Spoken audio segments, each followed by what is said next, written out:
নমস্কার বন্ধুরা, কেমন আছেন সবাই? আজ দই পটল রান্না হবে, তার জন্য বাড়িতে তোড়জোড় চলে এসেছে। বাড়িতে অতিথি এসছে, তাই এসেই বলছে যে আজ আমি রান্না করব। তাই আমি তাকে সব কিছু রেডি করে দিচ্ছি।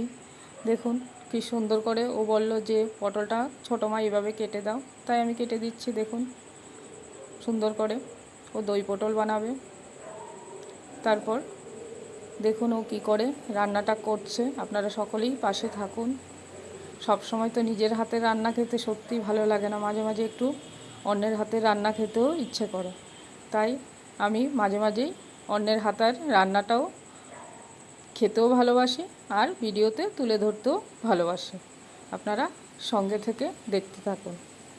দেখুন মশলা কী মশলা দেওয়া হলো: টমেটো, 2 চামচ জিরে গুঁড়ো, 4টে লঙ্কা, আদা দিয়ে এটাকে পেস্ট করে দিয়েছি। এবার পটলটাকে ধোয়া হয়ে গেছে, কাটা হয়ে গেছে, এবার ভাজা হচ্ছে। কি করে ভাজছে সেটা দেখুন। এবার টক দইটাকে ফেটিয়ে নেওয়া হচ্ছে। এবার টক দইয়ের মধ্যে 2 চামচের মতো চিনি দেওয়া হবে।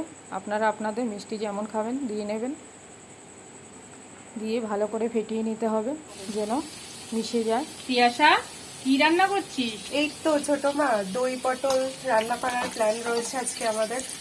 দই পটলটা কি দিয়ে বানাবি রে? দই পটলটা হচ্ছে ফার্স্টে পটলগুলোকে একটুখানি ফুলের মতো কেটে নিয়ে এটাকে ভেজে নিতে হবে নুন দিয়ে। আর তারপরে এখানে আমরা দই ফেটিয়ে রেখেছি, তার সাথে সুগার অ্যাড করা। অ্যান্ড এখানে হচ্ছে পেস্ট করা টমেটো, আদা, জিরে এবং লঙ্কার পেস্ট করা। এটা হয়ে গেলে ফার্স্টে এই পেস্টটা দেওয়া হবে, ওটাকে একটুখানি কষানো হবে। তারপরে এই যে দইটা রয়েছে দইটাকে দিয়ে কষিয়ে হয়ে যাবে আমাদের রান্না। আপনারা দেখুন, দেখতে হলে পুরো ভিডিওটা তো দেখতেই হবে, নাহলে কি আর হবে এভাবে। এবার ভাজা হয়ে গেছে, ফোড়ন দেওয়া হবে। দেখুন এলাচ দারচিনি দিয়ে ফোড়নটা দিয়ে দিচ্ছে। ফোড়নটা যখন লাল লাল হয়ে আসবে তারপর পেস্ট করা মশলাটা দিয়ে দিল। দিয়ে ভালো করে মশলাটা কষিয়ে নিতে হবে।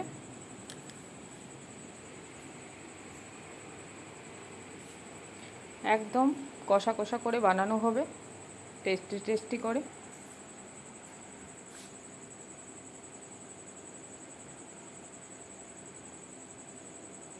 তার মধ্যে 1/2 চামচের মতো নুন দিয়ে দিল, কারণ পটলে যেহেতু আগেই নুন দেওয়া ছিল ভাজায়।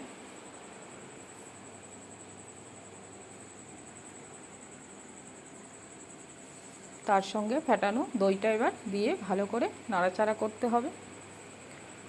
আপনারা যদি চান একটু জল আর একটু জল অ্যাড করে নিতে পারেন, কিন্তু আমরা একটু মাখা মাখা বানাবো, তার জন্য এটাকে জল সামান্য পরিমাণে একটু দেওয়া হয়েছে, দইয়ের মধ্যে যেটুকু দেওয়া হয়েছে।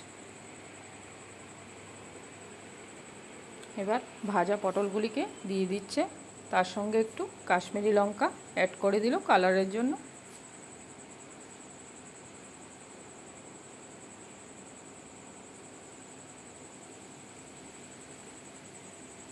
তার সঙ্গে ঘি দিয়ে দিল। এবার আমাদের রান্না মোটামুটি কমপ্লিট। ভিডিওটা ভালো লাগলে লাইক শেয়ার করতে একদম ভুলবেন না বন্ধুরা। আর আমাদের নিত্য নতুন রান্নার রেসিপি দেখতে ভিডিওতে লাইক দিয়ে উৎসাহিত করবেন। ধন্যবাদ।